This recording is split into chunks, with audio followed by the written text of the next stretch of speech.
when examining vehicle systems? Yes, I do. Yes, I see it. And do you see the is at the very far right of that paragraph? Yes. So it says, at the time of the incident, Burla, and Burla is what? Can you read? Burla is a company that offers and develops forensic hardware and software for vehicle modules. Right. So at the time of the incident, Burla did not offer support for the infotainment and telematics modules removed from the Lexus, but have since released updated software indicating similar modules are supported via in-vehicle acquisition. According to Burla, currently there are 2 known and documented modules within the vehicle that have the capability to store data. The infotainment module removed from Ms. Reed's Lexus is consistent with the MMU documented by Burla and has been identified as containing an internal micro SD card not acquired during the initial chip-off acquisition by Ms. Gaffney. Did I read that correctly? Yes, you did. So as you stated, Burla is the organization that you described, which for the purpose you did, I'm not going to repeat it on direct examination. If I could sort of put in layman's terms and see, you tell me if this is correct. Where to make it easier for non-technical people, as you put it, to extract data from a vehicle, correct? Correct. You describe in your January 30, 2025 report that at the time of the initial chip-off, Burla did not provide support for the information contained on the micro SD card, correct? No, so I think you're misreading that last sentence, and I can clarify. Can you read the last sentence, sir? I can. So the infotainment module removed from Ms. Reed's Lexus is consistent with the MMU documented by Burla and has been identified as containing an internal micro SD card not acquired during the initial chip-off acquisition by Ms. Gaffney. So my question is, did or did not Burla, at the time of the initial chip-off by Ms. Gaffney, provide the technical support to address the information contained on the micro SD card?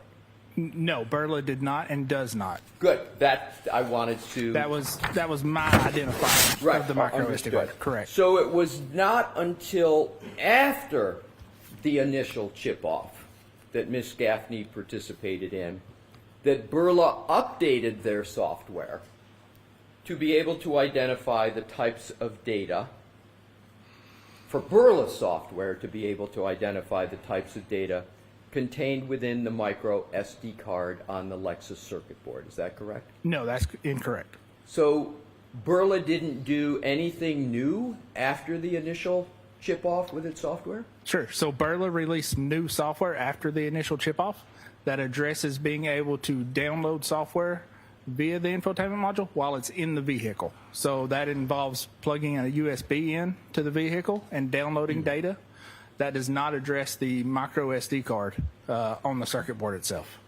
And Ms. Gaffney did not have, at the time of the initial chip-off, that updated Burla software, correct? Correct. Okay, thank you, sir. Appreciate your questioning. Thank you for answering my questions. That's all I have at this time, Your Honor, but I have a bit to pack up, so Mr. Brennan can have a clear podium. Go right ahead. Thank you.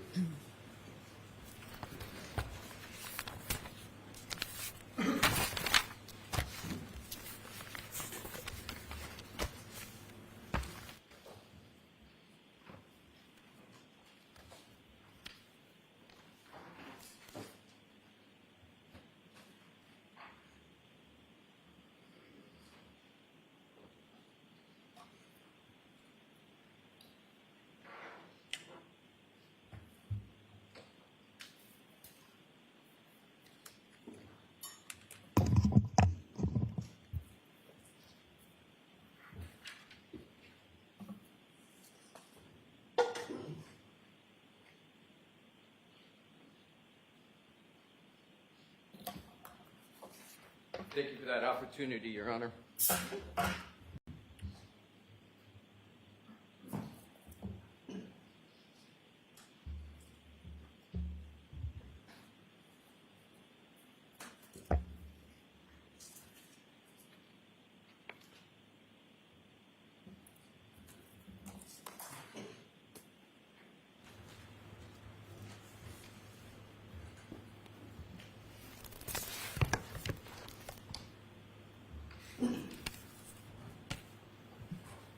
Good afternoon. Good afternoon.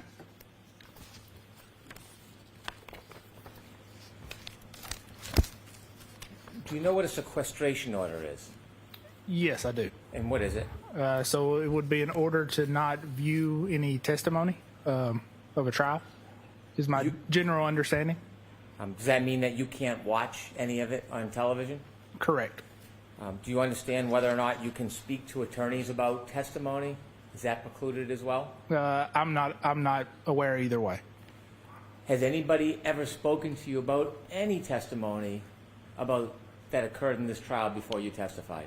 No, they have not. Have I ever discussed, intimated, or suggested any information whatsoever to you about arguments, testimony, or anything about this case as it's ongoing? No, you have not. Do you follow the rules, sir? Yes, I do. Have you followed them in this case? Yes, I have. When you gave your opinions and you've testified, do you have any information or knowledge about this trial as it actually occurred until the point when you testified? No, I do not. You were asked some questions about your CV. A CV is a resume? Yes, it is. Okay. And you were asked about a LinkedIn account. Yes, I was. Is your LinkedIn account different than your CV? Yes, it is. And in this case, when did you learn that your LinkedIn account was wrong or had not been updated? When was the first time you learned that? That was yesterday. When you started your LinkedIn account, do you remember when it was you set it up? I do not. It would have been maybe 10 years ago or more. Do you routinely update your LinkedIn account? No, I do not. When you set up your LinkedIn account, the section where it asks for education, whether graduated or ongoing, do you remember filling out that section? I don't particularly remember filling it out, but obviously I did at some point. When you were asked about Aperture's website, how many experts are associated with Aperture? I could give you a rough number between 80 and 100, How many offices? 15 or so. Are you involved in the website design or content? No, I'm not. Do you know if Aperture gets the information from their website directly from LinkedIn? I don't know where they get all of their information from. Did you ever weigh in or develop your information that was on Aperture's website? No, not on the website. You do provide CVs before you come to court, don't you? Yes, I do. And in this case, you were asked by the defense, when you provide your CV, do you understand that it's going to be reviewed by whoever requests it, the Commonwealth or the defense, Yes, I do. and that it will be shared with both sides in the court? Yes. And in fact, the first time you provided a CV in this case, was it October 11, 2014? Objection, Your Honor. So the leading nature sustained. Do you remember the first time you provided a CV in this case? It would have been around October What year? of 2024, sorry. And when you provided that, was it as an exhibit to something? Yes, if I recall, it was as an exhibit to the initial protocol that I sent out. And when you submitted that CV, did you appreciate whether or not it would be part of a court filing in public? Yes, I did. If I could have exhibit 183, please.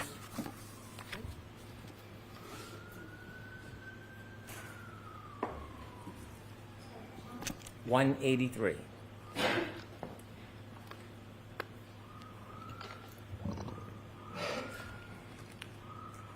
You could enlarge the top section.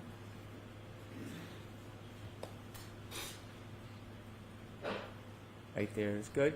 And sir, when you provided this CV to be filed with the court and made public, Did you indicate that you had obtained a bachelor degree? No, I did not.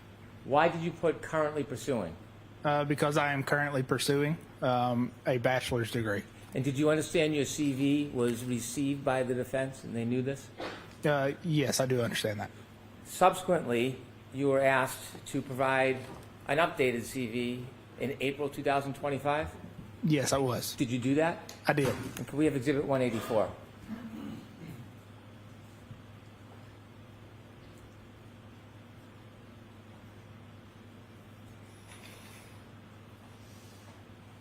Did you further appreciate this would be provided to both the court and the defense? Yes, I did. Did you represent to the defense that your education included earning a bachelor degree? No, I did not. You've testified in, you can take that down, please. You've testified in many other cases I have, yes. in courts around the country. Yes, I have. And when you've testified in other courts around the country, do you know whether there are transcripts of your actual testimony? Yes, I believe there are. Have you ever represented in any court that you achieved your bachelor's degree? No, I have not. Have you ever inflated your qualifications in a court? No, I have not. When I asked you about some of your background, you told us that you had certificates in Celebrite and Axiom. I didn't go through all of the qualifications and all of the accomplishments you had, did I? No, you did not. Do you have professional certifications, GIAC, Advanced Smartphone Forensic Analysis? Yes, I do. Do you have professional certification from CCME, Celebrite Certified Mobile Examiner? Objection, Your Honor. Sustained. Do you have professional certifications as a Magnet Certified Forensic Examiner? Objection, Your Honor. Sustained for the same reason. I'm sorry? Sustained for the same reason. Do you have a number of certificates that I did not ask you about? Yes, you did. I Can you did, share yes. some of those with us? Sure. So one of those is going to be GIAC, Advanced Smartphone Forensics. So that's going to be Global Information Assurance certification. And that is basically a 40-hour class or 48-hour class with a test at the end to get that certification. There is also a Celebrite Certified Mobile Examiner certification. That is specifically to, kind of demonstrate your knowledge of the Celebrite software, as well as Magnet Forensics certifications, again, for their software specifically. Any certifications regarding computer hacking? What was that last part? Sorry. Any certifications regarding computer hacking? No, not currently. Okay. Did you also take any classes regarding crash data or BOSH? Yes, I have. What do you have for certificates in that arena? So those certifications would be Crash Data Retrieval Technician and Crash Data Retrieval Analyst. So those courses would be around acquiring and analyzing crash data from airbag control modules. You mentioned that you had over 700 hours Yes, I do. of classes and certification. Yes, that's of classes and classes and seminars or conferences, specifically in digital forensics or vehicle forensics. Do you need a bachelor's degree to be competent and achieve in this area? No, I do not. Is a bachelor's degree a prerequisite of success in a particular field? No, it is not. You ever hear of Bill Gates, Yes. Stephen Jobs, Yes. Oprah Winfrey? Sustained. You had become engaged in this case in October 2024, Correct. and when you first became engaged, you had a chance to look at photographs and some data. Yes, I did. At that point, you hadn't had a chance. Did you have had you had a chance to actually inspect any of the physical property? No, I had not. Did you have an understanding that somebody else did? Yes, I did. Who? Miss Gaffney and a number of other people with the MSP. Attended some type of procedure? Correct. And do you know who led the actual procedure? As far as I'm aware, it would have been Miss Gaffney. The defense expert? Correct. You filed a protocol. What was the purpose in October when you first got involved in filing a protocol? Sure. So the first purpose of the protocol was just to address the fact that we were missing data that we expected, and address a potential solution to gather more data. Without having looked at the physical property, the actual boards, how did you conclude simply on data and photographs that there was missing data? Sure. So that would be reviewing the initial data that was provided, and not seeing user data like I would expect. And that's because there's a number of different chips that are on a circuit board for an infotainment or a telematics or any other module. And there's a number of different data-bearing chips. The purpose of those chips will vary. Some chips' main purpose is to store user data. Some chips' main purpose is to store software or firmware. So if you're gathering, acquiring data from chips that only have software and firmware, then you would not expect or you would not see user data within those chips. When you made that analysis and concluded that there was missing data, had there been any report provided by Ms. Gaffney suggesting there was missing data? No, there was not. Had there been any analysis or opinion alerting that there was missing data? No, there was not. Was there anything to indicate that the person who did this test missed data at that point? No, not at that point. When you decided to write a protocol so you could actually look at the boards and do an analysis, did you put that protocol in writing? Yes, I did. And do you remember if that was around October 10, 2024? That sounds familiar. Yes. Now, when you were cross-examined, the attorney asked you if you knew what the word mendacity meant. Do you remember that? Yes, I do. And you didn't know. Do you now know that means to lie or be untruthful? Sustained. He didn't ask you a question. He just asked you if you knew what the word was. Do you remember that? Yes, I do. Do you remember he also, on cross-examination, suggested that when you had your mistake about megabytes, megabits, it was the defense expert that alerted you to that mistake? Do you remember that suggestion by the defense? Yes, I do. Did they ever show you the documents so you could see the chronology? No, they did not. Okay. You wrote a report on October 10, 2024. Did you then write another report, a supplemental protocol?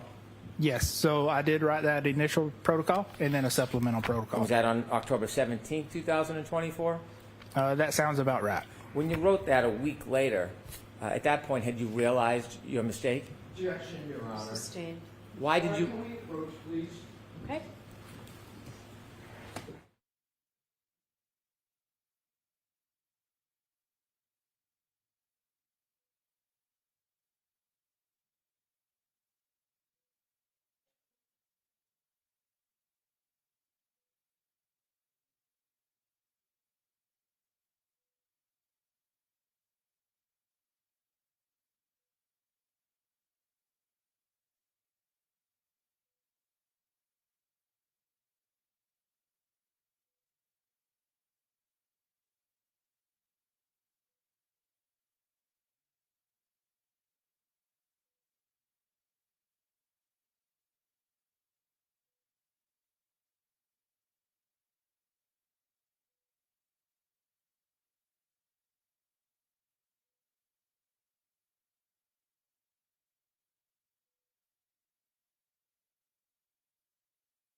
When you realized your error, what did you do?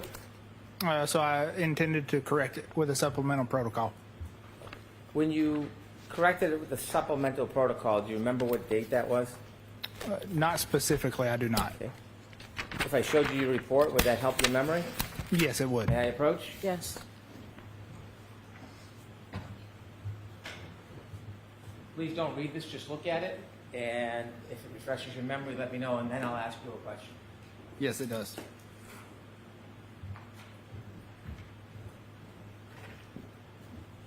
When did you correct your error with the supplemental protocol? That was on October 17th, 2024.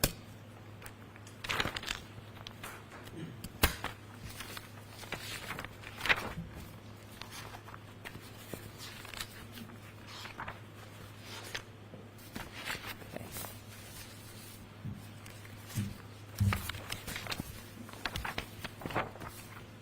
And do you remember the date that you first received any information from Mr. DeSorga?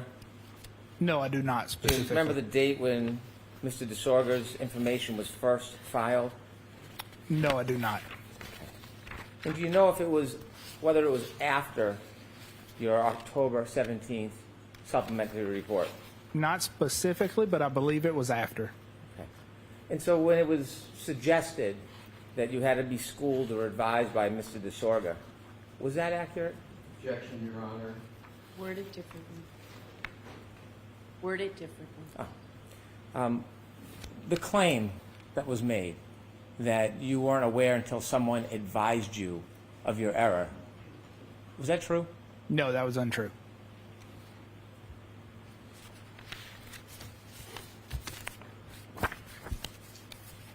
When you realized there was an error and put it in a report, were you ever dissuaded from publicly alerting all the parties of your mistake?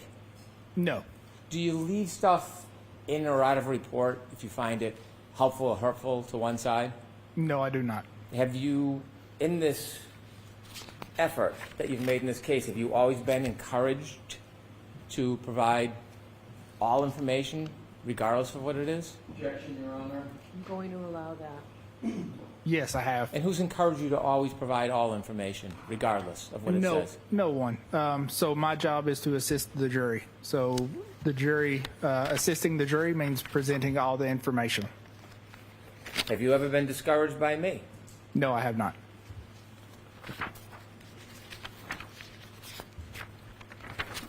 When you looked at the photographs and you looked at the boards without actually touching them, how long did it take you to figure out that there was some other vehicle for data? Sure. So it took a few times to look at the photographs before I identified the micro SD card slot. You were asked whether it's important to be accurate and reliable. Is it in this field? Yes, it is. And if data is not found on the chips, is it a standard practice to look elsewhere? Yes, that would be a standard practice. Was that done in this case before you became involved? No, it was not. Who was the first person to identify where the missing information was? Myself. What happens if you miss information because you don't see it? So if you miss information, that's information that won't help in the analysis. In this case, the information on the SD card that you found, how important was that to this entire analysis? It was important to timestamp certain events. Without that information in the SD card, would you have been able to so accurately timestamp certain events? No, not so accurately. Before you were involved, was that information, that very important information for timestamps, was that available for either side? No, it was not. Is it now? It is. You were asked about Burla. When Burla did not have updated software to simply plug into a car and download the information, what process would have to be used? Sure. So best practice for vehicle forensics is if the module or a vehicle is not supported by a forensic tool, would be to remove that module, or let me start over, manually document the screens on that infotainment module if it's available and it can be powered up. But then also going through disassembling the module, identifying any type of chips or SD cards that may hold data, and acquiring that data. Is that called a chip-off process? It is called a chip-off process. Does it describe the process well, chip-off? Yes, it does. Since Ms. Gaffney did the original analysis and did that chip-off, has the software updated? Yes. And is that the Burla software? No, I'm sorry. So she has not done a updated analysis with the Burla software. But has the Burla software itself updated? So the Burla software itself has updated, but it is limited to, again, plugging in a USB into the infotainment module while it's in the car running. Does the updates in Burla software have anything to do with the SD card? No, it does not. Why not? Because, again, they're going a different route to acquire data, and they are acquiring a limited amount of data through what's called diagnostic logs. So if you think of diagnostic logs, your radio unit is keeping logs of any time things happen on the radio for manufacturer purposes. So Burla is taking those logs and they can interpret some of those logs.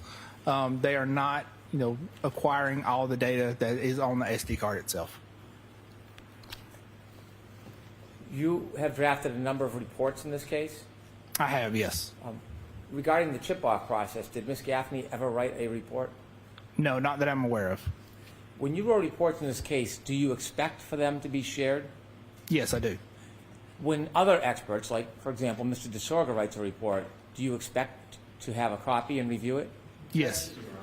Sustained. What is the standard practice when there are reports from different experts regarding the same subject matter? Objection, Your Honor. Sustained. Is there a standard practice Sure. regarding reviewing reports from similar experts in similar subject matter? Sure. So anytime a report is written by an expert, that report would be provided and shared with opposing experts. Reports, do they always come at the same time in a case? No, they do not.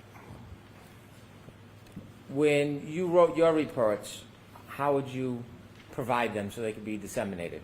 Sure. So that I would typically provide them to the client or the attorney that hired me, and then that would be disseminated from there. Did you have an opportunity to receive Mr. DeSorga's March 5th, 2025 PowerPoint? Yes, I did. Were you provided that by me, the Commonwealth? Yes, I was. And were you asked or given any direction on what you could or should do? No, I was not. Were you ever asked to reach any particular result? No, I was not. Were you ever asked to avoid anything? No, I was not. What did you see your role as when you receive a report from another expert like Mr. DeSorga? Sure. So when I receive a report, I would typically review it and then make a decision if it's better to address any issues in that report through testimony or address those with a supplemental report. And in that analysis, do you follow your own discretion or do you follow directions of the client? No, I would follow my own discretion. Did you ever receive any direction on what you should and shouldn't do regarding considering Mr. DeSorga's report? No, I did not. When you looked at Mr. DeSorga's report, did you have concerns about his report? I did, yes. I want to talk about his report in detail. Before we get there, share with us what your general concerns were about Mr. DeSorga's report when you reviewed the whole report. Sure. So what Mr. DeSorga does is take a couple different adjustment methods to attempt to adjust the clock from the Lexus with the iPhone. But what he does is takes a lot of methods or data points that are not applicable to the time that we're interested in. What do you mean? Can you explain with a little more specificity what he does? Sure. So if you think about it, your clock is constantly, changing as far as it syncs up with other GPS satellites or network time servers, and it's updating constantly. So a clock variance between two devices may be different at, say, 12 o'clock in the day versus 1 o'clock in the day. So best practice is to choose an event that is nearest to your time in question, so you have the most appropriate adjustment for that clock variance. Mr. DeSorga's analysis, did he choose the event most closely tied to the backing up event? Objection, Your Honor. Sustained. The backing up event, are you familiar with that time frame? Yes, I am. Okay. Was Mr. Sorga's analysis based on information most closely related to that event? Objection, Your Honor. Sustained. What information did Mr. DeSorga choose to use for that analysis relative to the backing up event? Sure. So he chose a couple things. That's going to be call logs that happened on both devices or that was recorded on both devices, as well as a GPS data point, which was incorrectly identified as being near that or encompassing that 3-point turn. So what we did is did a more thorough analysis of that 3-point turn event when it occurred within the iPhone data, and then compared that and adjusted with the Lexus. Explain to us your concern about using call logs. Sure. So there's a number of call logs that you saw earlier that were recorded by the phone and the Lexus. The one thing you'll notice, and it's hard to kind of go back to it without the graph, but the calls that happened between 1 and 5 o'clock that morning actually happened when the car was powered off. We know that based on the power on and power off events. So those timestamps that are recorded with that 2-second and 1-second offset is actually from Mrs. Reed's iPhone as she gets back in the vehicle and her phone connects up and syncs back up. So the 8-second and the 16 or 21-second offset are the only offsets that we have to compare to calls. Was that a concern? It was a concern. Why? Because if you're using the 1 and 2-second offsets, that could be misleading because it's not actually comparing the Lexus clock with the iPhone clock from Mr. O'Keefe. What's it doing? It's comparing the Mr. O'Keefe's iPhone clock with Mrs. Reed's iPhone clock. What other concerns? Sure. So the other concern was a GPS point known as GPS 154, which, if you remember, yesterday we talked about a little bit. So that was misidentified as being the end or towards the end of that 3-point turn. But when we look closer at all the location data, we can see that actually occurs between 12:23:59 and I believe it was 12:24:07. Let me ask you some questions about what compelled you to look at the 3-point turn and synchronize the clocks. Were you aware of Mr. Whiffin's report where he offered that the last user interaction on Mr. Whiffin's phone was 12:32:09? Objection, Your Honor. Sustained. No. You were asked, did you consider Mr. Whiffin's report where there was a last user interaction of 12:32:09 by the user? Objection, Your Honor. I'm going to allow that. You were asked if you considered that. Did you know that information? I did know that information was available and existed, but I did not use that in my analysis for the clock synchronization. Did that have any part of your motivation to do the clock synchronization? No, it did not. Were you attempting to match the synchronization with any of this other information that exists in data? No, I was not. You were also asked if you were aware of Mr. O'Keefe's phone that at 12:32:16 it ended its movement. Yes, I was aware of that, yes. Did that in any way affect your interest or your decision to synchronize the clocks? No, it did not. So my primary focus and to adjust the clocks was because I thought the PowerPoint slides by Mr. DeSogra were misleading.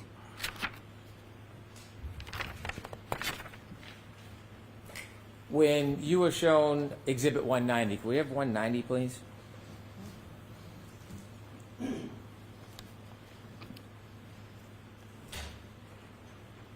You were shown this chart. Was this the entirety of Mr. DeSorga's report? No, it was not. Was there text information offered by Mr. DeSorga to give his position or explanation of this? Yes, there was. Is that included in this exhibit? No, it's not. Did you get a chance to read Mr. DeSorga's report, including the actual text explaining his analysis and process leading to this chart? Yes, I was. did you look at Mr. DeSorga's entire report? Yes, I did. I move to introduce Mr. DeSorga's report. No objection, Your Honor. Okay.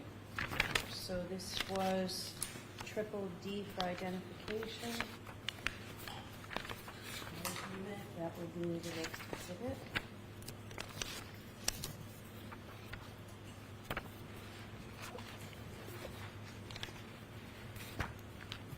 Exhibit 191.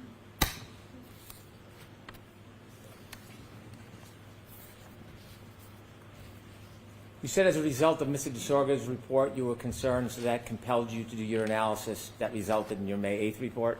Correct.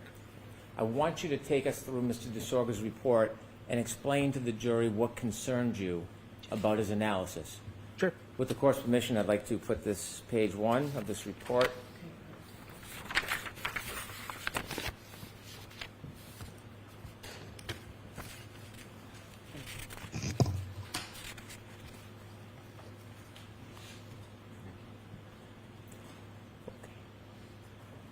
Is this the front cover of Mr. DeSorga's March 5th, 2025 report? Yes, it is. Turn to page 2, please. Where do you recognize this slide or photograph coming from? Sure. So this slide is coming from Dr. Welcher's overall PowerPoint slides. When you first saw this slide, where did you first see, what source did you first see this through? Through Mr. DeSogra's PowerPoint. Well, Dr. Welcher works at Aperture, doesn't he? He does, yes. Did you know he was working on this case? Yes, I did. Was he providing you his PowerPoint or slides before this point? No, he was not. When you first saw this slide, did you see information about the timing of the text stream event, which was the backing maneuver? Yes, I did. And what time did that show? Can we blow it up just so I don't get the time Please. wrong?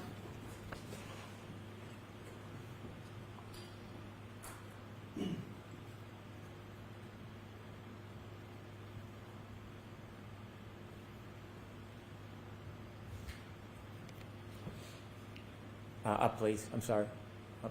There we go. Thank you, Ms. Gilman. Sure. So that's got the text stream event ending at 12:31:43. These text stream events that are captured, do you know how long of the event is captured? How many seconds? Yes. So approximately 5 seconds before the trigger threshold is met and 5 seconds after. When this information that you reviewed in Mr. DeSorga's report, do you know what clock is used to identify the 12:31:38 to 12:31:43? Yes, I do. And what clock is that? So that's a combination of the Lexus clock that's coming from the infotainment center, as well as the running timer that we discussed yesterday that's coming from the airbag module itself. Is the source of that time important? Yes, it is. If you compare time from a different clock with time from a different clock and don't synchronize the two, does that lead you to an accurate result? No, it does not. When you were answering questions, you repeatedly were saying, according to the Lexus clock. Why were you offering that qualification repeatedly? One moment, please. Sure. Why were you offering that qualification repeatedly? Sure. So to make sure that the jury understood that that timestamp was coming from the Lexus itself and was not an adjusted timestamp to Mr. O'Keefe's iPhone. Could you scroll down, please, Ms. Gilman? Up a little bit, please. Thank you. The 3209, what did you understand that information to be? Sure. So that is information I understood to be the last device lock recorded on Mr. O'Keefe's iPhone. And what clock did you understand that time came from? That would come from Mr. O'Keefe's iPhone clock. If you reconciled his iPhone clock information, or if you compared it without reconciling to the Lexus information, what's the danger in doing that? Objection, Your Honor. Sustained. Is there any danger in doing that? Objection, Your Honor. I'm going to allow that. Is there any danger in comparing two times if you don't consider the clocks that they came from. Yes, there is. So you could essentially be, inaccurate time for when that event actually occurred. If you could just scroll down to the bottom so we could see the rest of that. You mentioned the word variance yesterday during your direct examination. I'm going to ask you to look at that box that has the green around it. Is that an example of variance? Yes, that is an example of variance between, no. So I take that back. That is not an example of variance itself. That is an example of, comparing the end of the text stream event to the device lock event. Is that attempting to compare two different devices? So that's attempting to, that's not attempting to compare anything. It's just stating that the time between the device event lock and the end of the text stream event, unadjusted, is approximately 26 seconds. Is that accounting for synchronization or not accounting for synchronization? That is not accounting, that is not with synchronization. Could we turn to the next page, please?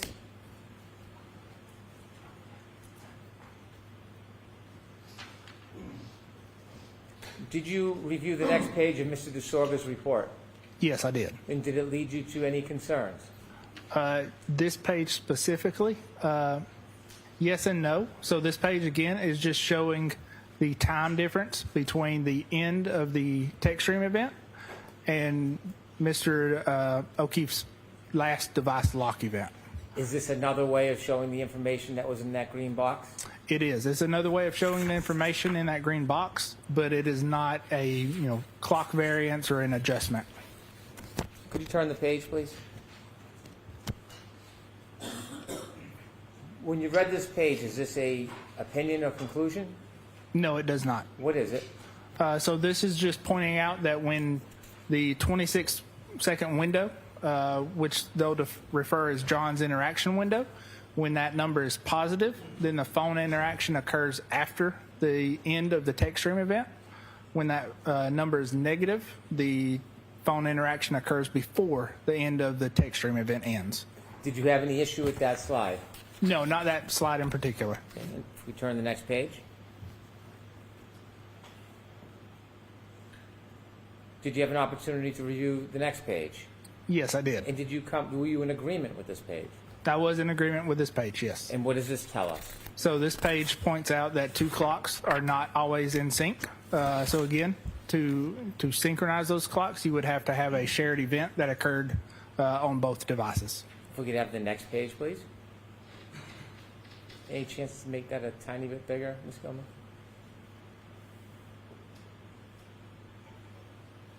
Were you in agreement with this page? No, I was not. Tell us what concerned you about this page. Sure. So this page is potentially misleading to the jury, again, by using, Objection, Your Honor, move to strike. I'll strike that. Just tell me what your concerns were. Sure. So my concerns with this, that it was potentially misleading to the jury. Objection, Your Honor, move to strike. No, I'm going to allow that. That's his concerns. Sure. So that this slide was potentially misleading to the jury because it uses incorrect adjustments to try and adjust the times. How does it use incorrect adjustments? Explain that to us so it's very basic, please. Sure. So as we kind of go through the next few slides, you'll see. But essentially what they're doing is, or what is being done, is they're comparing call logs, timestamps from call logs from when the phone was off, suggesting that, again, that the lock event occurs after the end of the text stream event, as well as incorrectly identifying the GPS point when the three-point turn ends. Will you better be able to explain that to us with the further slides that come next? Yes, I believe so. If we could turn to the next page, please.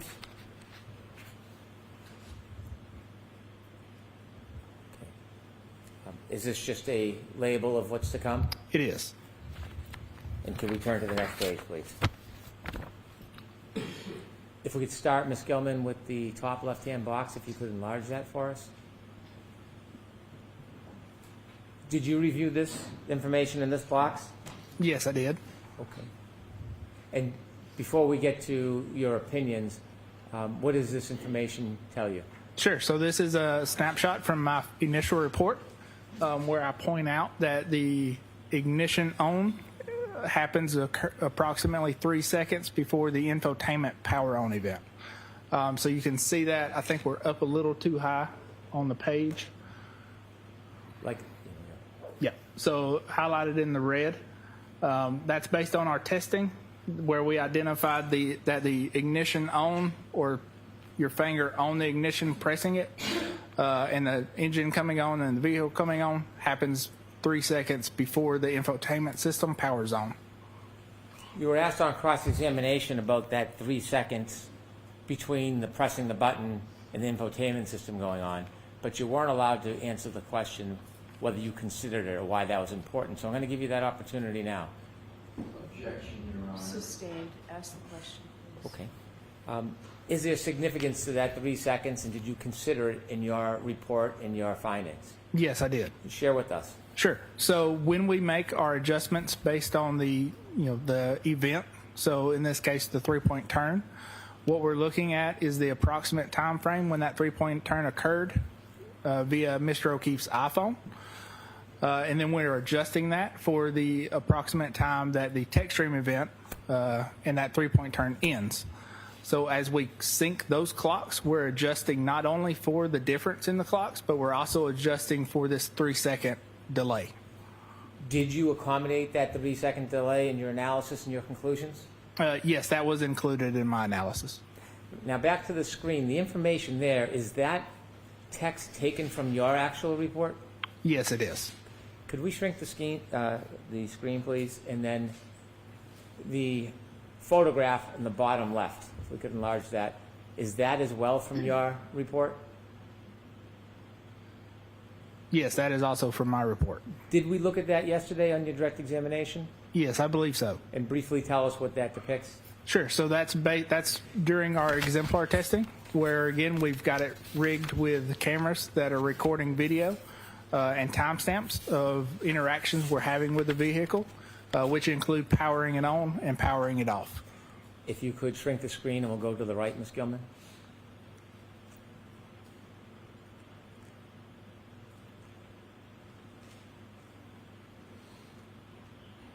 What was the import of this screen to you in its entirety? Sure. So this is not actually a valid way to adjust or synchronize clocks because, again, we're not adjusting based on a shared event. So the ignition on event occurs. It's not recorded by Mr. O'Keefe's iPhone. But again, we are adjusting and including this in our timestamp adjustment. If we turn to the next page, please.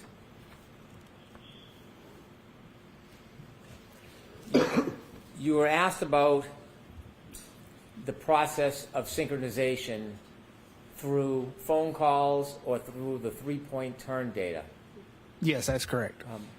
Why did you choose to use the 3-point turn data instead of phone calls? Sure. So I chose to use the 3-point turn data because it was closer in time to the event that was of interest, as well as it was based not only on the infotainment clock, but it was also based on that running timer. So once we adjust that first event to Mr. O'Keefe's phone, the second event is also based on that running timer, so it would also be adjusted. Did you have any concerns about using phone calls specifically? Yes, I did. And what were they and why? Sure. So those concerns were related to the phone calls that we could actually compare, and again, some of the phone calls that happened earlier or closer to the event of interest were not actually recorded by the infotainment system itself. Why is it important to take an event closest to the time of the event you're studying? Sure. So like I kind of said before, clock variants will change between devices as they are constantly syncing back up with reference systems. So a clock difference that you see at 1 o'clock in the day is not going to be the same as you would see at 2 o'clock in the day. When you chose the 3-point turn, how close to the backing up event was that in time? I believe it was within 10 minutes or so. Was that closer in time or further away in time than the phone calls as a method? That was closer in time than the phone calls. If you think back to the phone calls that we could have compared, those occurred at 5 o'clock in the morning. We turn to the next page, please. Did you have a chance to review this slide of the PowerPoint? Yes, I did. Okay. Now you see on the left is a box. Where's that box taken from? Sure. So that box on the left is taken from my report. That's going to be my initial report. January 30th, 2025? That's correct. Okay. And share with us what you were trying to express in this box.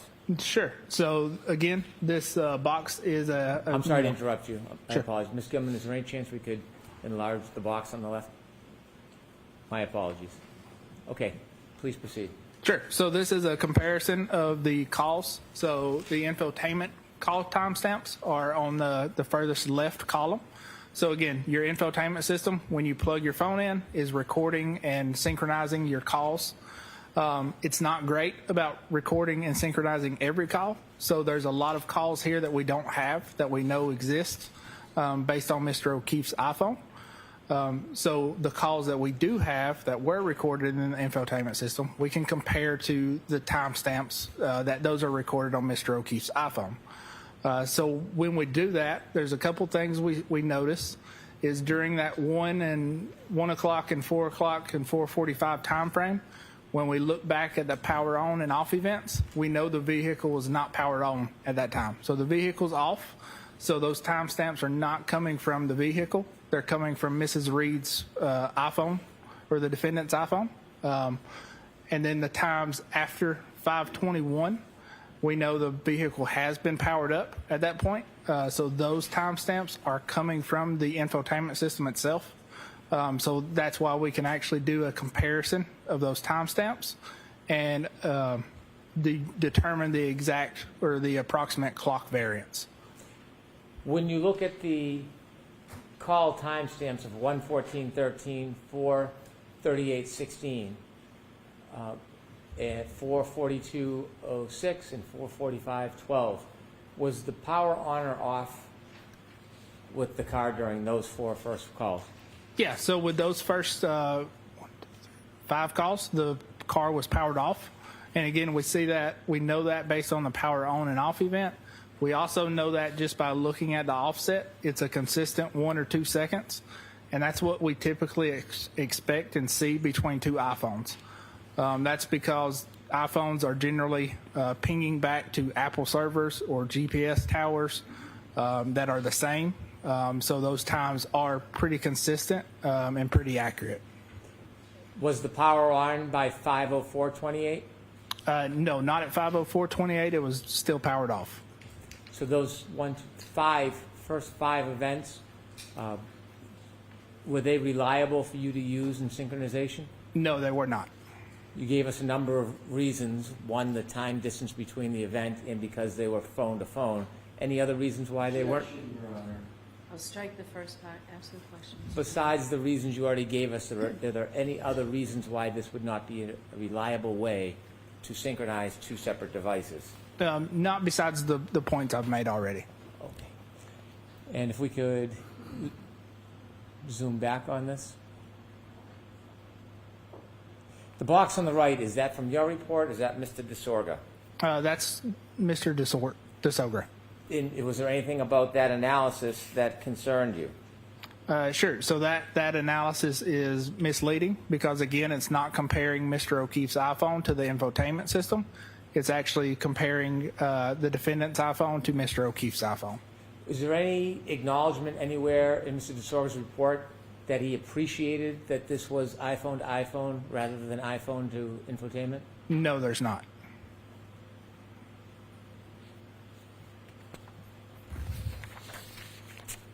Did you ever receive any report from Mr. DeSorga that would alert that he appreciated that this was iPhone to iPhone and not iPhone to infotainment? Objection, Your Honor. Sustained. If we could go to the next slide, please. Is this a similar or different slide? Sure. So this is a different slide. Okay, if we can zoom in on the left box, please. Where does that box come from? Sure. So again, that's coming from the same page of my report, just highlighting the 5:30 phone call, and this is comparing the iPhone from Mr. O'Keefe with the infotainment clock. At that point, is the power on of the Lexus? Yes. So at this point, the power is on. So this is a comparison of the infotainment clock with the iPhone clock at that time. Could you zoom out?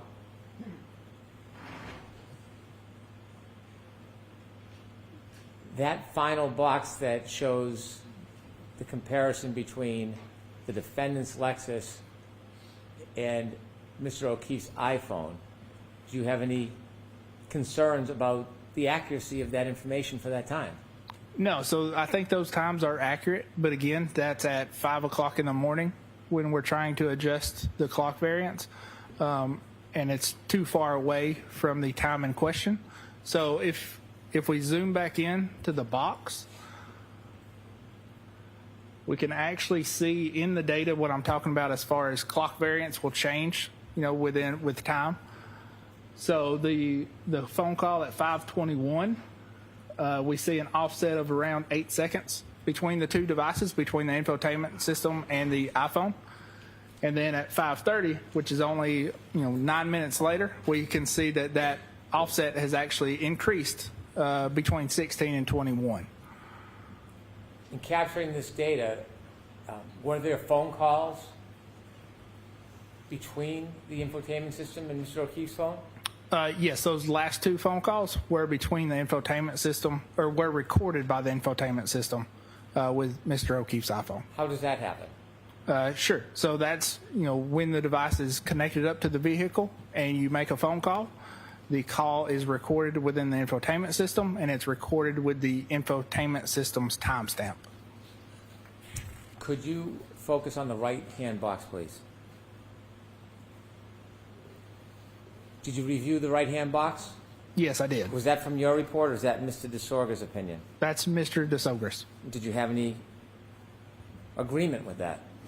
Yes, so I do agree with that calculation, but again, that's 5 o'clock in the morning versus when we're really interested in around 12:30. Can we have the next slide, please? Could we enlarge this? Do you know where this photograph came from? Yes, so this screenshot came from Dr. Welcher's presentation. When's the first time you saw this screen? When I saw this presentation. In Mr. DeSorga's report? Correct, yes. Had you seen this before that? I had not seen this before that. If we could focus in a little more, especially the bottom left hand. When you reviewed this, did you feel any need to do further testing? Yes, I did. Why? So what we're looking at, if we zoom back out, so what that is the 12:23:38 is the approximate time that the text stream event occurred. Now, what we want to do is we want to be able to compare that to the 3-point turn from Mr. O'Keefe's iPhone. What you'll notice, though, is right here we've got a circled GPS point. So if we can zoom in there. So this circle here is actually circled GPS point 155, which is after this point, but we'll kind of ignore that. But GPS 154, and it's hard to see, the time is 12:23:58. When we look at that, what we see is that actually that GPS position is recorded before the 3-point turn even starts. You mentioned 154 begins recording before the 3-point turn starts. Correct. Is the end time of the 3-point turn a time before or after that 12:23:58? Sure. So the end of the 3-point turn logically would be after this point. At the time you saw the slide, had you broken down point 154? No, not at the time that I saw this slide.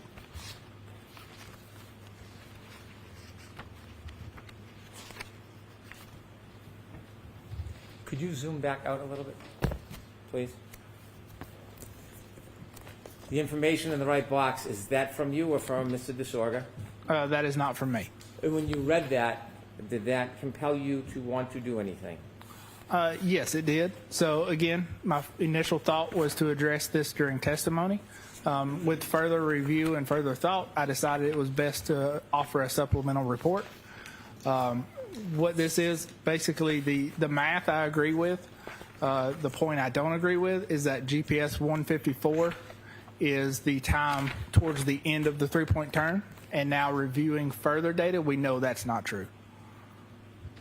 The 12:23:58 event on the phone, is that related to the first event, the three-point turn, or the second event, the backing maneuver? So that's going to be related. Was there any other data that was closer in time to the to the backing event that you had access to? No, not that we had access to. We can turn to the next slide, please. You've seen this part of the report before? Yes, I have. Having seen the earlier part of the report, does it help you explain and understand this diagram? Yes, it does. Is this your diagram or Mr. DeSorga's? This is Mr. DeSogris. Do you agree with this diagram? No, I do not. Okay. Could you explain to us what this, from your perspective, from your experience, what this chart is trying to suggest? Sure. So this chart is trying to suggest that the lock event always occurs after the end of the text stream event. And again, that's using inaccurate adjustments to make that conclusion. I want you to use the pointer, and I want you to take us line by line why you believe that this is inaccurate in trying to conclude the time of those locking adjustments. Sure. So it's kind of hard to tell. So what we've got is we've actually got two different sections. So we've got the top section, which is 6 events. So that's going to be the GPS event, and those. Let's see. No, that's going to be this. It's hard to say. That's going to be the phone calls and the GPS event that are calculated in this. And it's also done with the 3-second delay as well, adjusted. But what we see is, so this obviously +1 is one of the phone calls that was from the defendant's iPhone time, so not from the infotainment system. So that's a inaccurate comparison.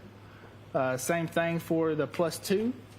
The +1, the +2 again, the +8, the +16, and the +20 are going to be those last two calls. If you'll notice, the very last call, we can't really tell which phone call is the correct one to compare, so we're using both within that same time frame. And that's why we get the 16 or the 21-second variance. But again, that's 5 o'clock in the morning, so that's not appropriate for the time that we were interested in. And then the 20-second variance is coming from that inaccurate GPS position comparison. Could we enlarge that a little bit, Ms. Gilman? On the 2021, is that plus or minus 21? So that is -21. The 20 and 21, is that based on different information than the 1, 2, and 8? Yes, it is. And explain again for us, where's the different source of the information? Sure. So the -20 is coming from that GPS .154, which we know is not the end of the three-point turn. It's right before the three-point turn begins. And the -21 is coming from the last phone call that happens around 5:20, I believe, or 5:30. And again, that's 5 hours after the time of interest. The -20 and -21, is that suggesting that time should be taken off or put onto Mr. O'Keefe's phone for synchronization? Sure. So that's suggesting that time should be. I'd have to go back to the other slides. I believe that's either way. It's suggesting that the iPhone lock event occurs +6 or +5 seconds after the end of the text stream event. Besides not accommodating for the timing of that timestamp at the beginning of the three-point turn, is there anything else about this that concerns you? No, just that overall, these numbers can be misleading, again, because they're based on inaccurate adjustments. And and could lead, again, the jury to believe that the lock event always happens after the end of the text stream event. Could we go to the last page of Mr. DeSorga's report? Is this a conclusion offered by Mr. DeSorga? Yes, it is. Did you agree with that? No, I did not. Why not? So based on those inaccurate adjustments, this slide is again kind of misleading in the fact that it states there's always interaction with Mr. O'Keefe's phone after the end of the text stream event.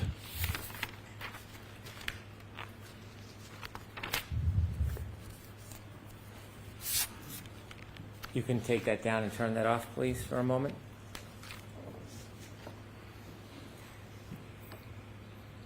After reviewing this report, you told us you then engaged in further study for synchronization. Yes, I did. Did you call me on May 7th?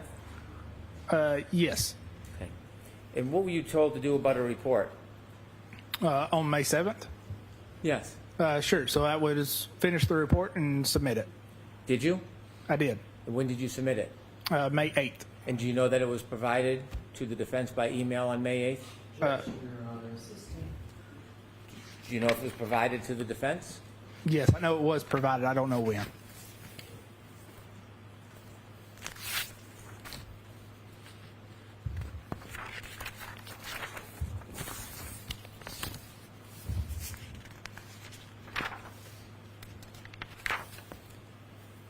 Now, if we could have Mr. Burgess's PowerPoint, we can go back to page 38, please.